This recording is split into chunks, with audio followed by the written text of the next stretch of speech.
porque vemos cruzar por aquí a Santiago Krill. Diputado, unas declaraciones sobre su reunión. Permítame un momentito, querida Nancy, sobre su reunión con el secretario de Gobernación. Diputado, ¿cómo le fue con el secretario de Gobernación ayer? Bien, fue una reunión justa para la apertura del diálogo, para establecer el método de trabajo, y convenimos que íbamos a intercambiar agendas la próxima semana, y a partir de eso el diálogo político se va a iniciar plenamente y va a regresar al país. ¿No se cae con esta apertura del presidente que le pide al secretario de Gobernación, Adán Augusto, que lo reciba, esta narrativa de algunos de su partido, del PAN, de que se trata de un dictador, que se trata de un golpe de Estado, que Andrés Manuel López Obrador es un tirano? ¿No echa por la borda esto? Yo creo que lo que necesitamos hacer es precisamente dejar atrás agravios pasados, situaciones pues, que obstruyen el diálogo. A ver, en todas las democracias modernas, el instrumento natural para hacerlas avanzar es la democracia. Y la democracia no se puede concebir sin dialogar, es como una entrevista sin diálogo. ¿Podría haber una entrevista? Claro que no. Pues de igual manera, no puede haber democracia si no hay diálogo, si no hay acuerdos, si no hay acercamientos. Pues yo creo que es lo que necesita el país. El país no necesita que estemos polarizados, divididos, peleados, unos buenos, otros malos, unos leales, otros traidores. Eso, pues eso a quién le sirve, eso qué empleos da, a quién hace mejor, quizá a los egos de algunos y a sus resentimientos y odios. Bueno, pues que se queden con eso ellos. Nosotros, que podemos desprendernos de los agravios pasados, queremos dialogar por el bien de México, queremos arreglar los temas de seguridad, de economía, de salud, y a eso vamos. ¿Se refiere usted en esto que está diciendo al presidente del PAN, Marco Cortés, que sigue insistiendo en que ha sido un desastre este gobierno en 3 años? Él ya lo dijo con muchísima claridad y lo reiteró. El diálogo está abierto, el PAN asume ese diálogo, y el que va a encabezar el diálogo, ni más ni menos, es nuestro presidente nacional. Muchísimas gracias, me voy. Nada más para despedirse, ¿hay autoridad moral para este diálogo cuando ustedes ya gobernaron y cuando se han dedicado desde su partido al golpeteo? Ya ve al expresidente Felipe Calderón hablando de un simulador en el tren. Una respuesta más. Mira, para poder dialogar hay que ver de frente hacia el futuro. Si nos quedamos en el pasado no resolvemos nada. Eso ya está resuelto. ¿Hay panistas en el pasado? Lo que se dijo ya se dijo, y lo que está ya está. El panismo es el de hoy hacia el futuro. El mexicano y los padres de familia son de hoy para sus hijos, para sus nietos. Ese es el México que debemos ver. Si nos quedamos en el pasado, bueno, pues se puede, sí, se puede. Pero ¿cómo olvidarnos del pasado con una guerra contra el narcotráfico como la de Felipe Calderón, diputado? Todo lo que está en el pasado y que se pare no ayuda para el diálogo. Muchas gracias, compañero. Le agradezco por haber parado acá y tener la deferencia. Con mucho gusto, además lo hago, y cuando pueda, aquí me ves. Gracias. Gracias. Santiago Krill, diputado de Acción Nacional.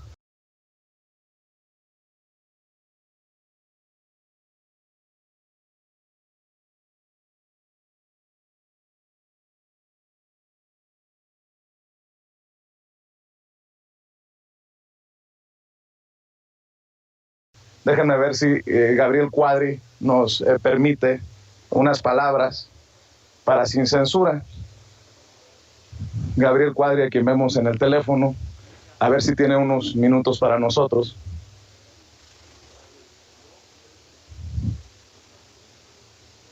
Permítanme un momentito para preguntarle si tiene tiempo para unas palabras, unas preguntas que nos responda. Diputado, un par de preguntas. Un par de preguntas. Sin censura. Digo, no va a ser una entrevista a modo, ya se imaginarán. Pero,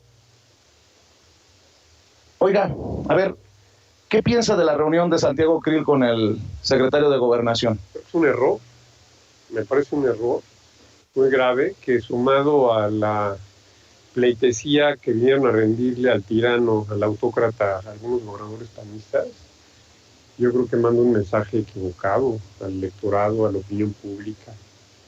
Me parece que son errores graves que hay que rectificar.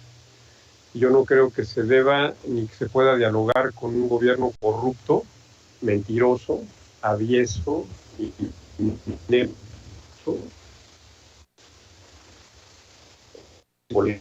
con un gobierno autocrático. No le da pena.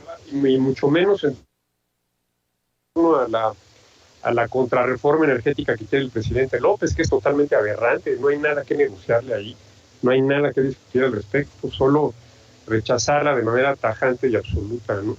¿No le da pena, diputado, seguir apostándole a lo del tirano y al dictador? No, porque es un hecho. No, yo no estoy apostando, simplemente estoy haciendo una observación y calificando algo que es absolutamente real. Qué jodida este autoritarismo, qué jodida esta dictadura en la que le abren la puerta a la oposición para dialogar, ¿no? No le abrieron la puerta a la oposición para dialogar. Yo creo que la oposición fue a buscar, pues, digamos, espacios de diálogo, que me parece que ya lo dije, es algo equivocado. Y pues en todo caso, el diálogo tendría que ser buscado por el propio gobierno. Es un gobierno que no ha buscado el diálogo con nadie, que no escucha, que no intercambia puntos de vista, que no cede o que no tiene ningún espacio, digamos, para concurrencia con las oposiciones, con gente que piensa distinto. Es un gobierno que ya lo vimos, que polariza, que divide, que genera enconos, agravios, que genera resentimientos, rencores y que está llevando al país a la ruina, ¿no? Una dictadura. Es una autocracia, es un autócrata, con visos de convertirse en dictador. Ya lo vimos con el acuerdo sobre los proyectos de infraestructura, donde está pasando por encima de la Constitución y de la ley y pretende gobernar por decreto en un estado de excepción. Eso solo ocurrió con Chávez, ocurre con las dictaduras de Cuba, de Corea del Norte, de Irán, de Venezuela, ¿no? Solamente ocurre ahí. ¿Qué se siente ser exhibido, diputado, con mucho respeto se lo digo, en la mañanera, en tal vez el espacio más visto a nivel nacional? Algo que le agradezco mucho, quiere decir que me tiene presente por alguna razón y pues eso me da visibilidad, lo cual se lo agradezco, ¿no?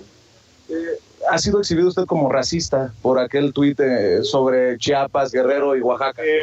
Prefiero que me exhiba a que me ignore, ¿no? O sea, ¿usted prefiere ser visto como racista? No, yo no soy racista, todo el mundo lo sabe, yo no soy racista. Pero, ¿y ese tuit, en algún momento? No tiene nada de racista el señalar que 3 estados son los más pobres del país y que tendríamos... Lo señaló como lastre. Bueno, es algo con lo cual el país tiene que lidiar, porque son estados de una pobreza histórica, centrada, ancestral, permanente, y que no atinan a salir del hoyo, a diferencia de otros estados prósperos en México que han logrado aprovechar las oportunidades que han brindado el modelo económico que teníamos hasta hace algunos años, ¿no? Me parece una tontería seguirle llamando al presidente López.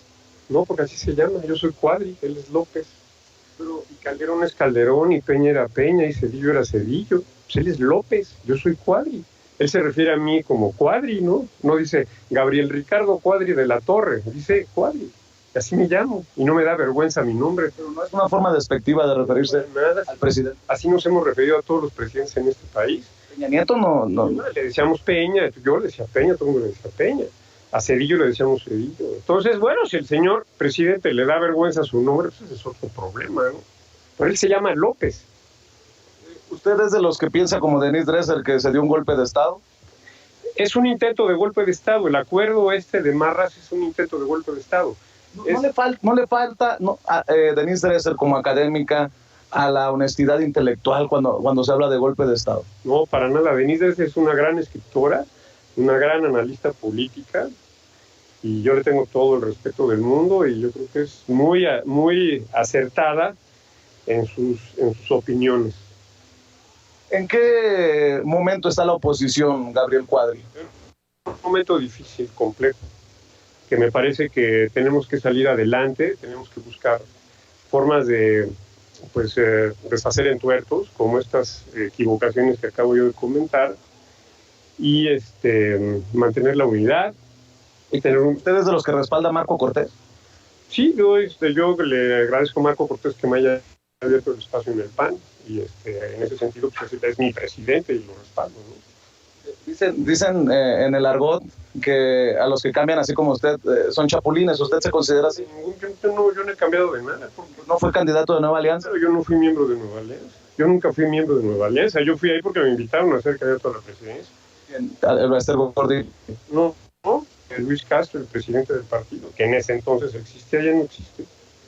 Y además ya no existe Nueva Alianza. Entonces... ¿Va en ese mismo camino el PAN a desaparecer? No, para nada. El PAN se va a consolidar como la primera fuerza opositora, ya lo es, y lo va a seguir siendo, y vamos a ganar en el 2024, con la coalición con el PRI y con el PRD, y espero que con Movimiento Ciudadano. ¿Y con la línea de Claudio X González? Pues él participa, es un opositor notable, al que yo admiro, tengo una relación con él muy, muy productiva. ¿Ha hecho algo el presidente Andrés Manuel López Obrador que se le deba de reconocer? Pues la verdad es que no se me ocurre nada, francamente. Ha sido el gobierno más... ¿La ayuda a los adultos mayores, a los discapacitados? Eso viene desde hace mucho tiempo. Ustedes han votado en contra de eso también. Destruyó toda la política social que había sido exitosísima. Sí, y por eso hay tantos millones en Estados Unidos. Perdóname, por ahí están los datos del Coneval, velos. La pobreza se redujo en aquellos años, ya ha aumentado en tiempos de López. Entonces, bueno, si el señor aumenta la pobreza, ¿cómo podemos decir que está con los pobres, no? Es un fracaso su gobierno en economía, en seguridad, en salud, en educación, en medio ambiente, en energía, en política exterior. Dime en qué no es un fracaso. Dime una cosa en la que no sea un fracaso el gobierno de López. Se lo estoy preguntando yo a usted. Ayúdame a pensar, ¿no? ¿En qué no es un fracaso? Oiga, diputado, por cierto, ¿cómo le fue en sus vacaciones por Glasgow? No fui de vacaciones, fui a la COP26. Estuvo largo el periodo vacacional, ¿no? No, duró la COP26 2 semanas y yo solo fui 10 días.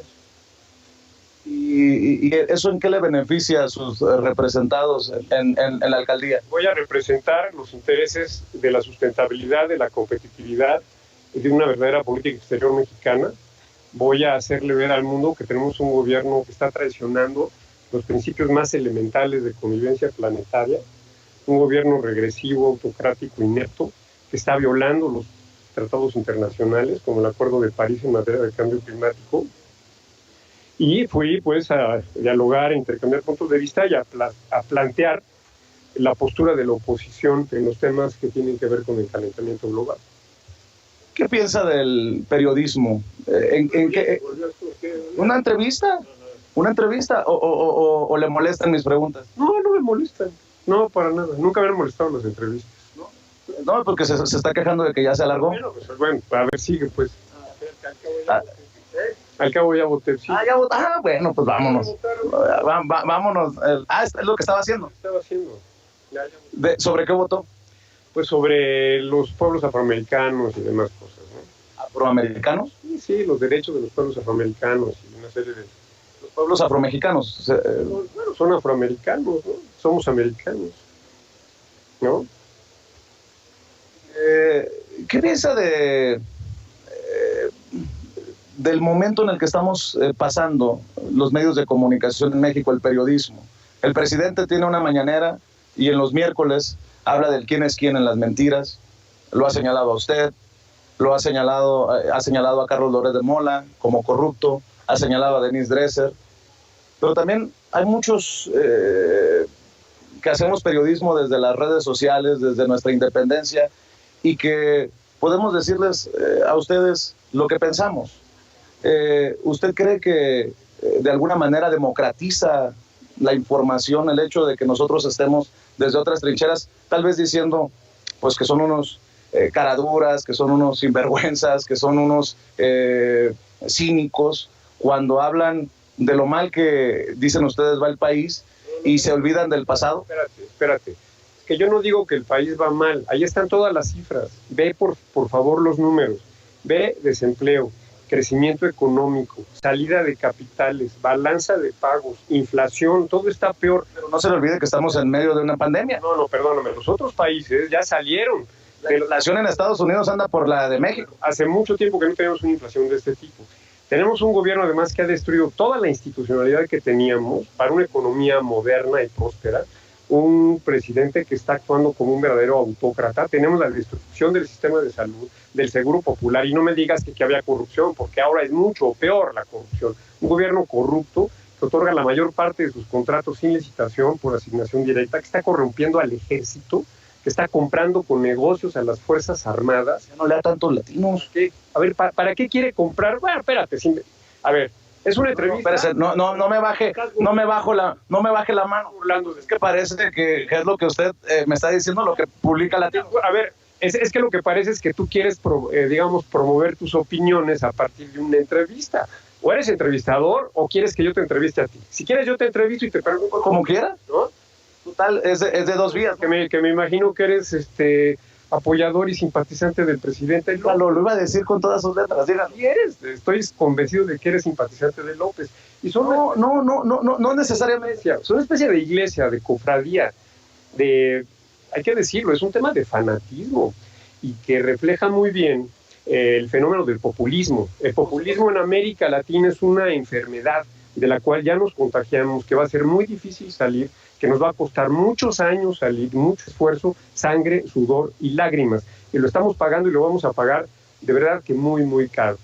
Ir a México va a ser muy difícil. O sea que decir a los cínicos, a los corruptos, es ser seguidor de López Obrador. ¿Cómo le dices así a los hermanos de López Obrador, a todos sus funcionarios? Los que se tenga que investigar, que se investigue. Ahí está la corrupción. El señor destruyó el Sistema Nacional Anticorrupción, ¿sí? Da la mayor parte de sus contratos por asignación directa. Promovió y promulgó un acuerdo para lograr total opacidad y falta de rendición de cuentas en los proyectos y contratos del gobierno, declarándolos de seguridad nacional de manera espuria y anticonstitucional. Quiere darle todo el poder a las Fuerzas Armadas, quiere comprar al ejército con negocios.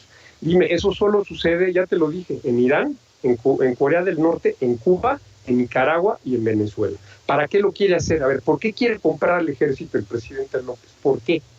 ¿Te imaginas algo? ¿Por qué lo hace? Contéstame. ¿Por qué crees que lo está haciendo? ¿Por qué crees que está militarizando al país? ¿Con qué razón? Hay una motivación detrás de esto. Y si ponemos a pensarla, es terrible, ¿eh? Es terrible. Militarización del país cuando Felipe Calderón sacó a la calle a los militares en su momento. Y el número de asesinatos es mucho más alto que con Felipe Calderón. El crimen se ha apoderado de territorios completos de la nación. El crimen gobierna ya, literalmente se ha convertido en... ¿Dónde? En Guerrero, en Michoacán, en Tamaulipas, en Guanajuato. Las denuncias ante la autoridad correspondiente. Perdón, yo no soy autoridad para denunciar, ni tengo capacidad de denunciar. No tengo esa capacidad, todo el mundo lo ve. La elección de junio la ganó Morena gracias, en muchos lugares del país, gracias a la acción y a la operación del crimen organizado. Yo sí me consta porque lo vi en Baja California Sur. O sea, Morena está convirtiendo a México en un narcoestado militarizado. Eso es lo que está ocurriendo, una corrupción absoluta de está pretendiendo corromper a las Fuerzas Armadas, y eso es terrible. Te hago la pregunta, ¿por qué lo está haciendo? ¿Por qué? Contéstame. No, pues si usted lo está exponiendo, usted debe de saberlo. Yo creo porque el señor López quiere quedarse en el poder, o él mismo, o a través de alguna marioneta o algún títere en forma de un maximado. O piensa romper el orden constitucional en algún momento, prolongando su mandato, y para eso necesita el ejército.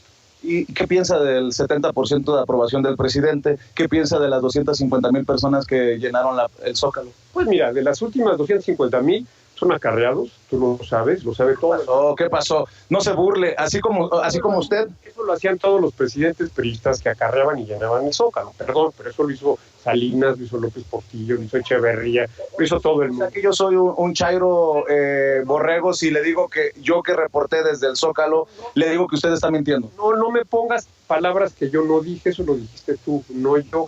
Porque ahorita se quedó con las ganas. Entonces, bueno, sí, es muy fácil acarrear 250,000 gente al Zócalo. Ahora, ¿por qué sigue siendo popular? Déjame. ¿Fácil? Espérate, me preguntaste una cosa, te la voy a responder. Todos los populistas son populares por definición. Trump, ¿no? Chávez sigue siendo popular habiendo destruido a Venezuela y seguía ganando elecciones. Los hermanos Castro siguieron siendo populares en Cuba a pesar de la devastación de su país. El mismo Ortega es popular en Nicaragua. Entonces, la popularidad, te digo, es parte de un síndrome, de una enfermedad, de un contagio que sufrió México de populismo, y además es el tema de los subsidios. El señor presidente López está desmantelando a la administración pública y los servicios públicos para transferir masivamente recursos a subsidios clientelares, para comprar el voto y la voluntad de la gente. Eso hacen los populistas, y es lo que está pasando en México. Y por eso es popular. A mí no me extraña que sea popular. O sea que la gente que respalda a Andrés Manuel López Obrador está enferma. No está enferma. Muchos están confundidos, son ingenuos, están desinformados o están comprados literalmente a partir de subsidios y dádivas clientelares. ¿Y qué le dice la gente, por ejemplo, que recibe una ayuda como adulto mayor?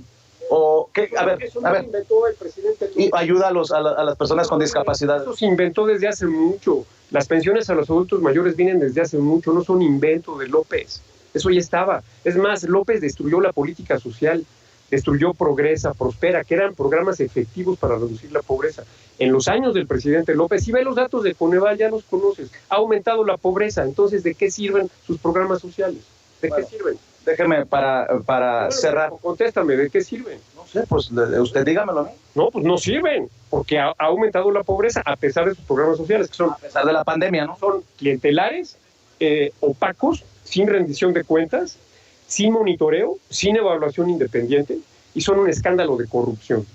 Es una corrupción verdaderamente brutal, nunca vista en el país. Lo estamos viendo ahora en forma escandalosa. Un par de cosas para cerrar. Me imagino cómo va a votar en la reforma eléctrica.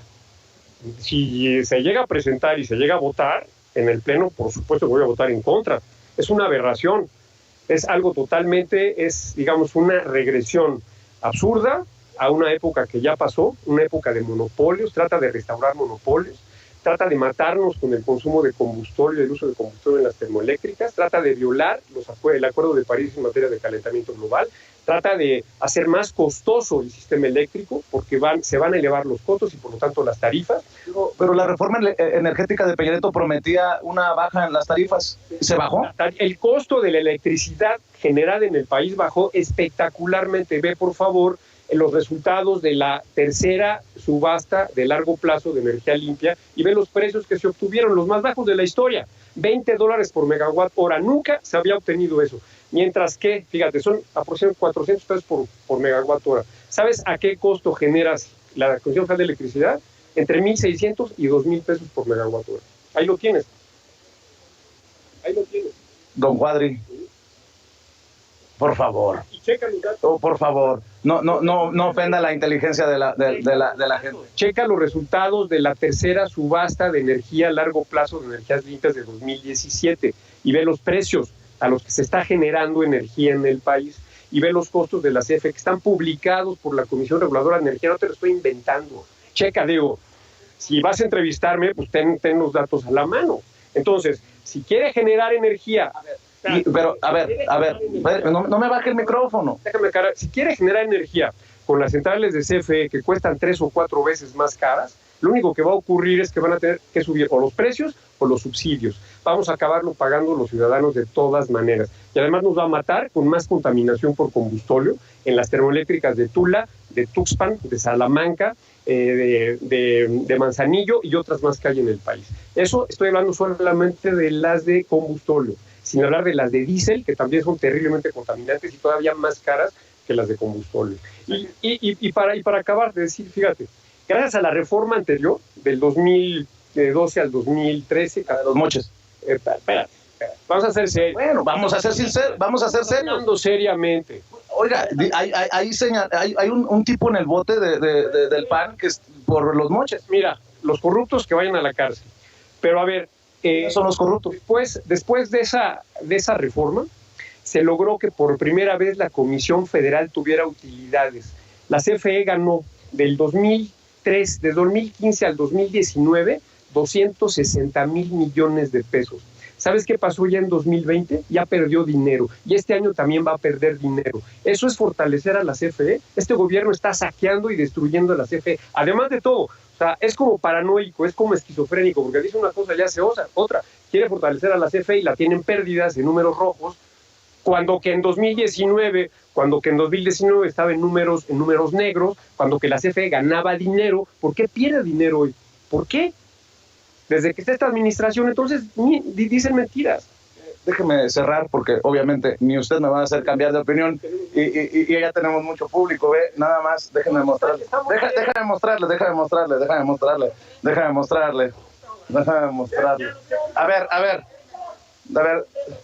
A ver, diputado, a ver. ¿Y por qué no gritan que es un honor estar con Obrador? Grítenlo. Está bien. Entonces, ¿y se burla de la gente usted? No, yo no me burlo, simplemente soy es lo poco que saben decir, es un honor estar con Obrador. Es una pena. Creo que hay otras cosas que se les han dicho a ustedes, ¿no? Creo que al final ustedes son los que también le tienen que dar la cara a la patria. ¿Le estoy dando? No, ¿Sí o no se le estoy dando? Sí, y le quiero agradecer por eso. Y te agradezco a ti también. La verdad que ha sido muy interesante tu entrevista, así con tensión y con acalorada, pero bien, te felicito. A ver, ¿cuál es el gobierno que extraña más? ¿El de Peña Nieto o el de Calderón? Depende en qué. En las reformas estructurales, el de Peña Nieto. En los moches también.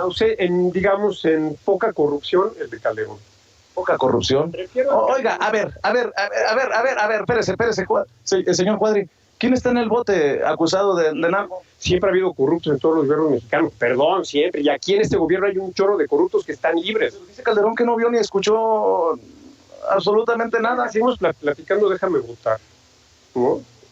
Vote, y ahí me encuentra, ya sabe dónde me encuentra. Pues, le agradezco mucho. Al contrario, te agradezco mucho a ti, creo que eres un gran periodista, muy incisivo.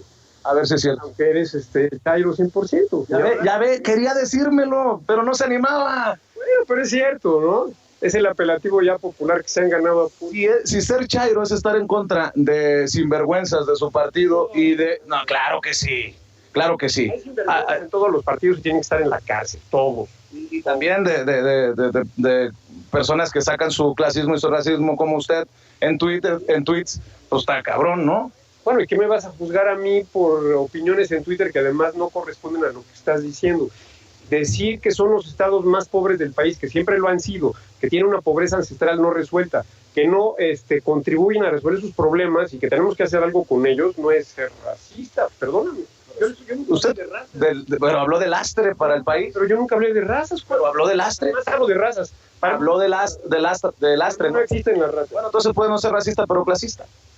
Asúmase, pues si yo me asumo Chairo, asúmase usted clasista, ¿no? No, yo no sé qué quiero decir. ¿Qué quiere decir clasista?